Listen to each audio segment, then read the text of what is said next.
Bonjour à tous et bienvenue dans cette nouvelle vidéo. Aujourd'hui, nous allons traiter du cas de Drew Peterson, un policier qui a perdu mystérieusement deux de ses quatre femmes. Mais avant de commencer, comme d'habitude, si le contenu de notre chaîne vous plaît, n'hésitez pas à nous soutenir en mettant un petit like, des commentaires, en vous abonnant juste en dessous, ce n'est toujours pas fait. Merci à tous ceux qui le feront et sans plus tarder, c'est parti pour cette nouvelle affaire.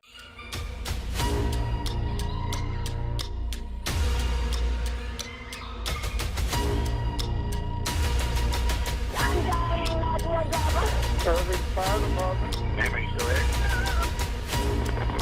Ma'am, are you still there?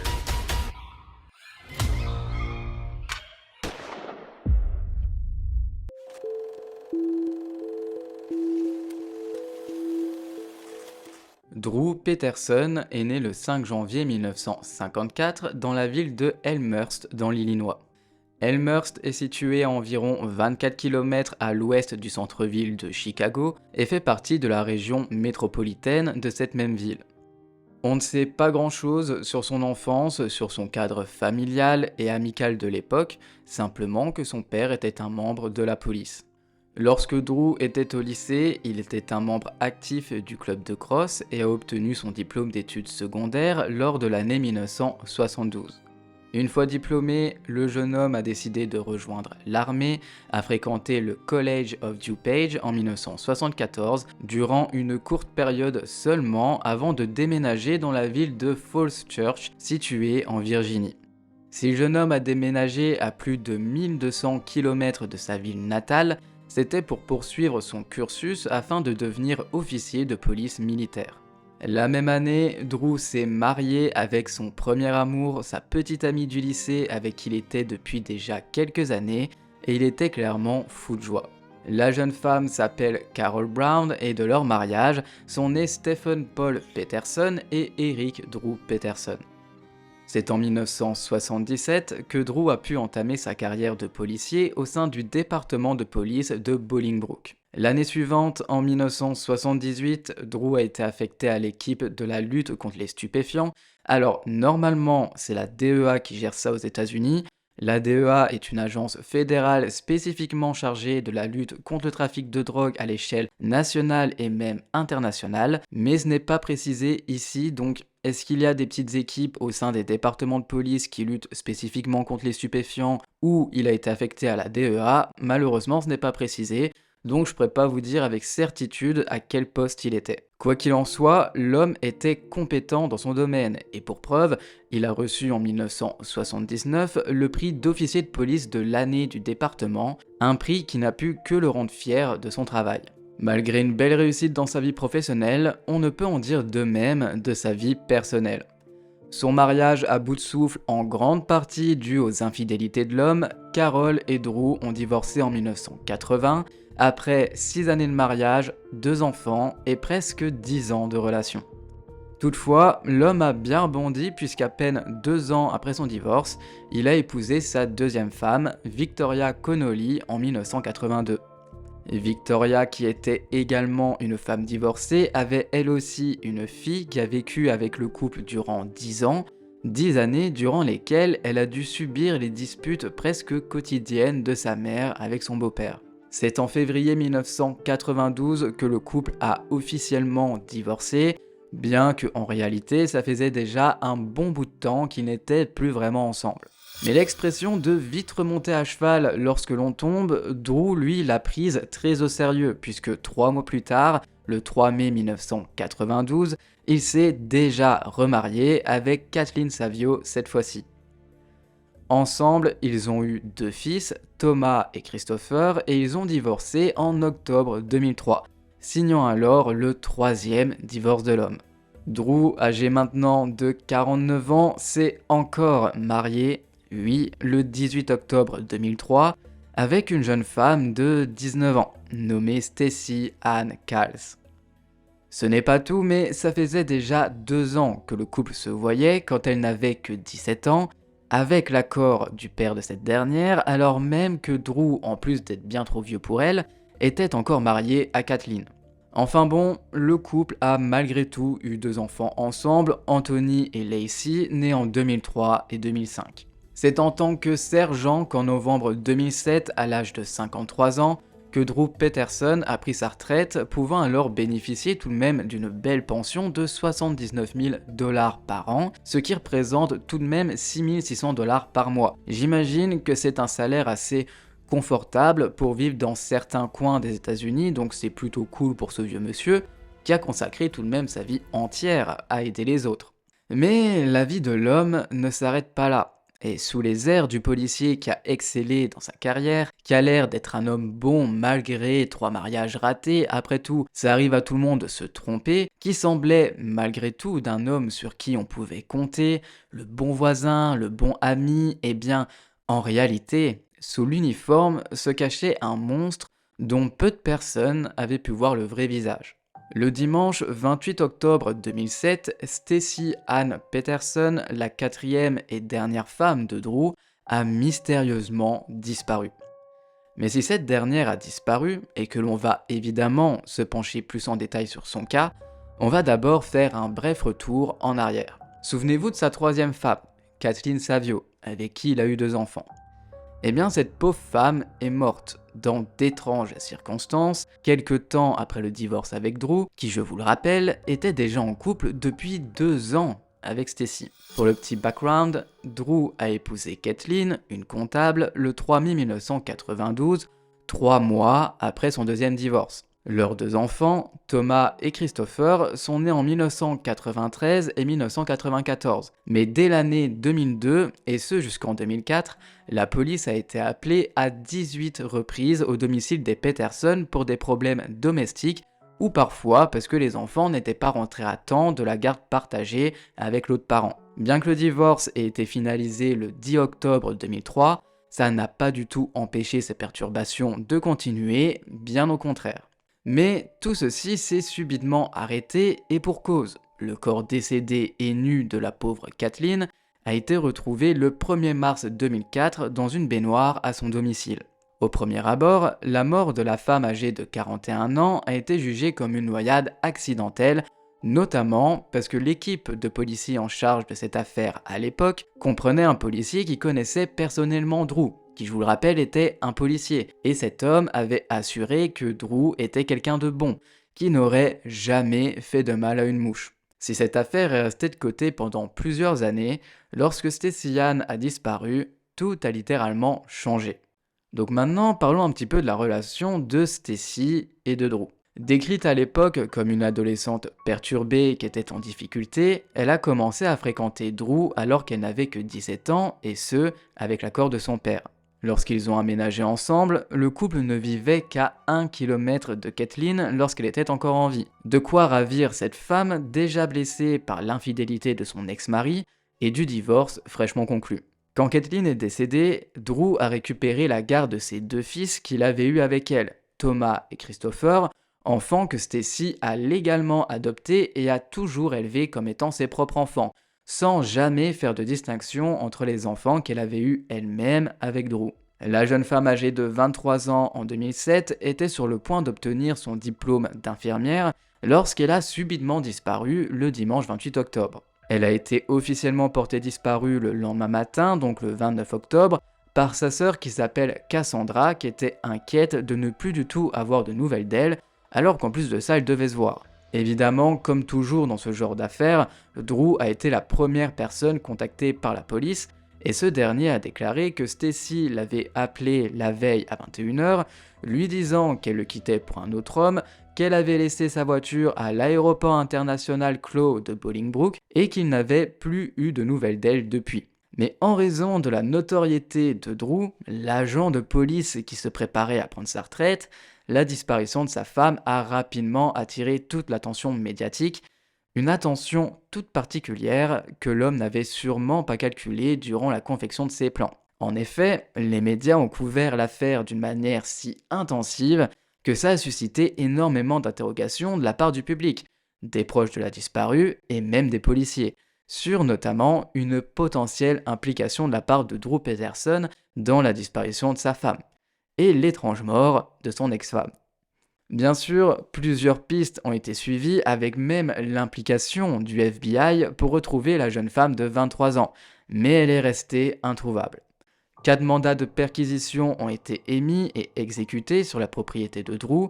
Ses armes à feu ont été saisies, son véhicule ainsi que celui de sa femme, Stacy, mais rien ne semblait montrer que l'homme avait quoi que ce soit en rapport avec la disparition de sa femme. Drew a annoncé dans le même temps son intention de prendre sa retraite à partir du mois de décembre 2007, mais a finalement été mis de force entre guillemets à la retraite dès le 15 novembre. À cet instant, Drew était déjà dans la liste des suspects concernant la disparition si soudaine de sa femme, et malgré tout, le conseil des pensions de la police a voté en faveur de l'homme pour que ce dernier puisse percevoir sa pension de 6 000 $ par mois, déclarant que pour l'instant, l'homme n'étant reconnu coupable d'aucun crime n'était que soupçonné. Il n'y avait donc aucune raison valable pour qu'il ne puisse recevoir sa pension, et suite à cette déclaration, l'homme a officiellement été en retraite et déchu de ses fonctions de sergent de police. Les déclarations de Drew Peterson, que ce soit aux médias ainsi qu'aux autorités, ont souvent été contradictoires et ont éveillé encore plus de soupçons au fil du temps que l'enquête se faisait. Les enquêteurs ont commencé à examiner de près son comportement ainsi que ses antécédents, en interrogeant ses proches, en se renseignant sur ses ex-femmes, d'où la réouverture du dossier concernant la mort accidentelle de sa troisième femme, Kathleen Savio. Durant que l'enquête se faisait, Drew a été aperçu sur Larry King Live de la chaîne CNN le 11 avril 2008 en compagnie de son avocat Joel Brodsky, qui l'aidait pour répondre aux questions concernant la disparition de sa femme. En décembre 2008, l'enquête est évidemment toujours en cours, simplement elle n'avance pas aussi bien que les policiers l'espéraient, étant donné qu'aucun corps n'a été retrouvé et que rien ne liait l'homme à la disparition de sa femme. Mais ils ont tout de même décidé d'exhumer le corps de son ex-femme, Kathleen Savio, afin de faire un petit peu plus de tests sur son corps pour être sûr que sa mort était vraiment un accident et pas un meurtre de la part de l'homme. Un publiciste dans le même temps a déclaré que Drew était déjà de nouveau fiancé avec une jeune femme, encore une fois bien plus jeune que lui, âgée de 23 ans, nommée Christina Rains. Toutefois, le 30 janvier 2009, la jeune femme a quitté l'homme grâce à son papa qui a tout fait pour qu'elle le quitte, de peur qu'il finisse par la tuer elle aussi. Mais si pendant quelques mois l'homme a pu être tranquille, contre toute attente, si Drew pensait passer entre les mailles du filet, il a finalement été placé en état d'arrestation et inculpé du meurtre de Kathleen Savio, sa troisième femme, le 7 mai 2009. Une caution a été fixée à 20 millions de $, de quoi le garder au chaud derrière les barreaux jusqu'au procès.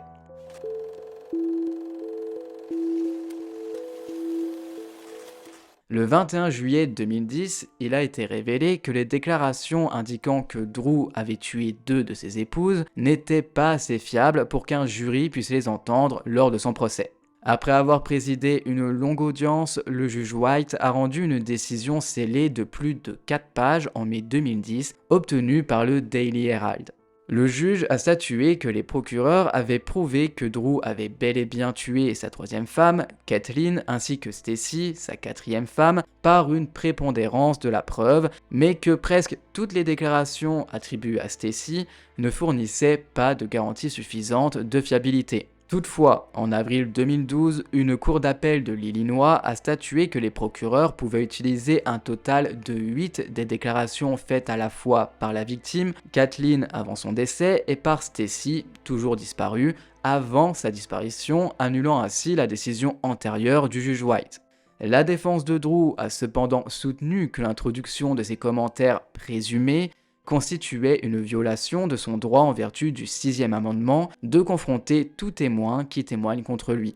Alors oui, c'est vraiment un bordel judiciaire sans nom. L'Assemblée législative de l'État de l'Illinois a donc tenté d'aider les poursuites à adopter une nouvelle loi de l'Illinois, la Drew's Law, qui permet aux procureurs d'insérer des déclarations de oui-dire dans des preuves sous certaines conditions. Alors le terme oui-dire, j'espère que je le prononce bien, pour la précision parce qu'on l'entend beaucoup dans cette affaire, fait référence à une déclaration écrite ou verbale faite par une personne qui n'est pas présente pour témoigner devant un tribunal ou une autorité judiciaire. Alors en termes simples, c'est une déclaration rapportée par quelqu'un qui n'est pas l'auteur originel de la déclaration. Pour vous donner un autre petit exemple, si Pierre et Louise sont en couple, Louise finit par disparaître mystérieusement et que moi, personne tierce, amie de Louise, je sais, puisque cette dernière me l'a confié, que Pierre la battait, était violent avec elle, qu'il l'avait déjà menacé de la tuer à plusieurs reprises, et bien malgré que Louise ne soit plus là pour témoigner, moi je peux témoigner en tant que personne tierce, donc qui n'est pas l'auteur original de la déclaration, témoigner au tribunal en expliquant tout ce que je sais et utiliser ce témoignage comme une preuve, entre guillemets, contre Pierre lors de son procès. Alors j'espère que maintenant, avec toutes mes explications, vous avez réussi à comprendre ce que c'est. Quoi qu'il en soit, les règles de preuve dans de nombreux systèmes juridiques limitent souvent l'admissibilité du oui-dire en tant que preuve lors des procès parce que ça pourrait vite devenir un grand n'importe quoi. Toutefois, dans cette affaire, la Druze Laws étant adoptée pendant que les enquêteurs cherchaient toujours Stacy, la législation a permis aux tribunaux d'examiner les déclarations de témoins indisponibles à condition que le procureur soit en mesure de prouver que les déclarations par oui-dire sont fiables. L'analyse par le tribunal de première instance en vertu de cette nouvelle loi a conduit à ce que 8 déclarations sur 14 aient été jugées inadmissibles parce qu'elles n'étaient pas suffisamment fiables. En appel, cependant, la Cour d'appel a renversé la Cour de première instance, statuant que la doctrine de common law de la confiscation par acte répréhensible, qui est moins restrictive que la loi de Drew, permettrait d'admettre les déclarations en question. Comme vous voyez, cette affaire est un gros bordel judiciaire. Clairement, lorsqu'on ne fait pas de droit, au début, c'est hyper compliqué à comprendre. J'ai essayé de faire en sorte que ce soit le plus simple et le plus compréhensible pour tout le monde. J'ai dû aller voir tout un tas de définitions parce que j'étais complètement perdu. En tout cas, dans tous ces témoignages, il y avait des choses intéressantes. De belles pistes à suivre pour retrouver la dépouille de la jeune femme, mais toutes n'ont pas pu être suivies puisque jugées comme inadmissibles. Rick Mims, un ami de longue date de Drew, a admis que lui et l'accusé avaient acheté 3 conteneurs en plastique bleu à une société de câbleaux distribution où ils ont tous deux travaillé à temps partiel en 2003 et a même fourni des photos de ces conteneurs à la police. Rick a également vendu son témoignage à plusieurs journalistes pour une somme d'argent qui restait non divulguée et donc ce témoignage n'avait pas été jugé comme fiable puisque derrière il avait demandé de l'argent. Sa deuxième femme, Victoria Connolly, a également témoigné en expliquant que durant leur mariage, il l'avait menacée à plusieurs reprises de la tuer, notamment en la noyant dans la baignoire. Étrangement, c'est la même mort qu'a subie la pauvre Kathleen. Durant le procès, il a été déclaré que le demi-frère de Drew, Thomas Murphy, qui a des antécédents de dépendance à la drogue et à l'alcool, avait tenté de se suicider 2 jours seulement après avoir prétendument aidé Drew à transporter un récipient en plastique de la maison de l'accusé à son SUV parce qu'il craignait qu'il n'ait finalement aidé à se débarrasser du corps de Stacy. Des voisins ont également rapporté avoir vu Drew ainsi qu'un autre homme transporter un baril suffisamment grand pour contenir un adulte à l'intérieur hors de la maison peu après la disparition. Cassandra Cals, la sœur de Stacy, a déclaré qu'elle voulait que son beau-père fasse un test de polygraphie concernant un conteneur bleu qu'elle aurait vu dans son garage 2 jours avant la disparition de Stacy. Joel Brodsky, l'avocat de Drew, a cependant toujours nié forcément qu'un conteneur manquait à la maison de ce dernier et ce test de polygraphie n'a jamais pu être effectué. Le procès de Drew Peterson a débuté le 31 juillet 2012. L'homme était accusé du meurtre de sa 3e épouse, Kathleen Savio, étant donné que Stacy était toujours portée disparue et donc aucune accusation concernant cette femme n'a pu être portée contre l'homme. Le 22 août 2012, Jeff Pachter, témoin du procès pour meurtre de Drew Peterson, a déclaré que l'homme lui avait offert 25 000 $ pour embaucher quelqu'un afin de tuer Kathleen et lui avait dit que ce serait un secret qui l'amènerait dans sa tombe. Le 6 septembre 2012, Drew a alors été reconnu coupable du meurtre prémédité de Kathleen Savio et les jurés ont admis que la preuve la plus convaincante était basée sur les déclarations par oui-dire autorisées en vertu de la loi de Drew et de ce fait, le 21 février 2013, Drew Peterson a été condamné à 38 ans de prison pour le meurtre de sa 3e femme. En moins d'1 mois passé derrière les barreaux, il a été attaqué par un autre prisonnier qui espérait vendre ses affaires sur eBay. C'est vraiment étrange le genre de trafic qu'il peut y avoir en prison. Après un certain nombre d'appels de la décision de justice de la part de la défense, Le 21 septembre 2017, la Cour suprême de l'Illinois a de nouveau confirmé la condamnation de Drew Peterson. En octobre 2021, l'homme a déposé une pétition manuscrite pour un allègement de sa peine après condamnation auprès du greffier du circuit du comté de Will. La pétition allègue, entre autres allégations, que le procureur de l'État James Glasgow avait intimidé des témoins lors du procès pour meurtre de l'accusé en 2012.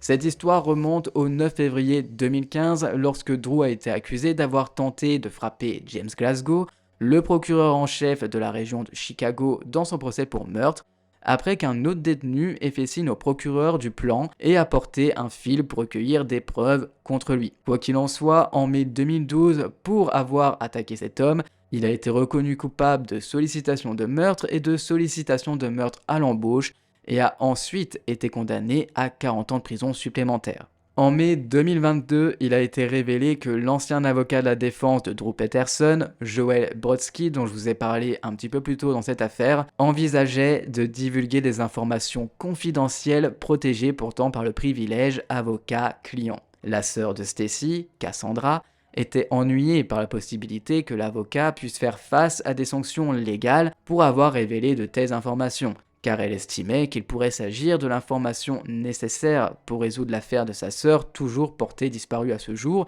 et donc c'était vraiment un cas moral, est-ce qu'il allait le divulguer ou non. Cassandra a fait valoir qu'elle se tiendrait quoi qu'il arrive aux côtés de l'homme et soutiendrait ses actions s'il se présentait. Joel Brodsky est cependant sous un ordre de bâillon continu de ne pas divulguer quoi que ce soit que Drew Peterson a partagé avec lui dans la confidentialité. Même s'il n'est pas clair qu'il connaisse réellement des informations sur l'endroit où pourrait se trouver Stacy, il a tout de même affirmé qu'il le savait, déclarant ceci. « Je sais tout sur ces deux épouses, absolument tout. Je me sens mal que Drew ne prenne toujours pas ses responsabilités et que Stacy soit toujours portée disparue. Je pense peut-être révéler ce qui est arrivé à cette femme et où elle se trouve. » C'est donc une affaire à suivre de très près, puisque ces révélations sont arrivées en 2022, nous sommes début 2024, possiblement que dans les années à suivre, l'homme soit rempli de remords et décide de dénoncer son ancien client et de dévoiler où Stacy se trouve. Et ce serait vraiment bien, puisque enfin cette femme pourrait un jour reposer en paix et sa famille pourrait mettre un point final à cette affaire et pouvoir eux aussi aller de l'avant. Quoi qu'il en soit, ce qui est sûr et certain, c'est que Drew Peterson, même s'il doit subir un nouveau procès à l'avenir parce qu'on retrouve éventuellement le corps de Stacy, sa quatrième femme, même sans ce procès, l'homme ne sortira jamais de prison puisqu'il s'est pris minimum 38 ans de prison, qu'il est âgé d'une cinquantaine d'années et que, bon, à moins qu'il vive très longtemps, à mon avis, il ne sortira jamais. Donc déjà, c'est un meurtrier de moins dans la société. Évidemment, on ne lui souhaite pas du tout de retrouver une cinquième femme, même si au moins celle-ci sera sûre et certaine de ne jamais mourir comme les deux précédentes femmes de l'homme, puisque maintenant il est derrière les barreaux. Quoique, avec toutes les connaissances qu'il a, à mon avis, il pourrait facilement payer quelqu'un pour tuer sa cinquième femme. Néanmoins, je me demande comment doit se passer la vie pour lui derrière les barreaux. Déjà, si au bout d'un mois, il s'était fait agresser violemment pour que d'autres prisonniers puissent vendre ses affaires, ça doit vraiment être compliqué pour lui, puisque en tant qu'ancien policier, il a été sergent, il a servi la police quasiment toute sa vie, pendant une trentaine d'années, donc des ennemis derrière les barreaux, il doit en avoir plus d'un. D'ailleurs, j'ai cru comprendre qu'il a été transféré à plusieurs reprises de prison pour justement sa sécurité, et que la dernière prison en date où il était avait été non divulguée, justement pour préserver sa sécurité. Donc peut-être qu'il est dans des cellules maintenant exprès, où il est isolé pour pouvoir être loin des autres prisonniers qui potentiellement voudraient sa peau, ou alors il est sous une autre identité afin que des prisonniers qu'il aurait pu mettre lui en prison ne puissent pas le reconnaître. De toute façon, cet homme, on ne va pas le plaindre. Encore une fois, si vous êtes marié et que vous n'en pouvez plus de votre couple, eh bien, il y a une solution très simple qui s'appelle le divorce. Ça ne sert à rien de tuer vos partenaires, encore une fois, à part gâcher la vie de ces personnes, gâcher la vie de ses proches, de vos potentiels enfants que vous avez en commun, vos amis, et gâcher en plus de ça votre vie, ça ne va vous mener à rien. mais strictement rien. Autant se séparer, ne plus avoir de contact avec l'autre, chacun fait sa vie et chacun vit le plus longtemps possible. D'autant qu'une telle décision de la part d'un policier, je trouve ça vraiment aberrant, même si je me doute que de par sa place de sergent, il devait se douter qu'il était au-dessus des lois et qu'il ne se ferait jamais arrêter puisqu'il avait fait en sorte qu'il n'y ait aucune preuve, mais pas de chance pour lui, le passé est remonté et personnellement j'en suis bien heureux. J'espère en tout cas que cette affaire était encore inconnue pour vous et qu'elle vous a intrigué. N'hésitez pas à me dire ce que vous en avez pensé dans les commentaires et si un jour on a des nouvelles concernant Joel Brodsky et ses révélations qu'il a à faire concernant le corps de Stacy, je me ferai un plaisir de vous le dire dans l'onglet communauté. Et pour ne pas louper ce petit message, n'hésitez pas à vous abonner juste en dessous et on se retrouve très prochainement pour une nouvelle vidéo. Merci à vous et passez une bonne soirée. Ciao.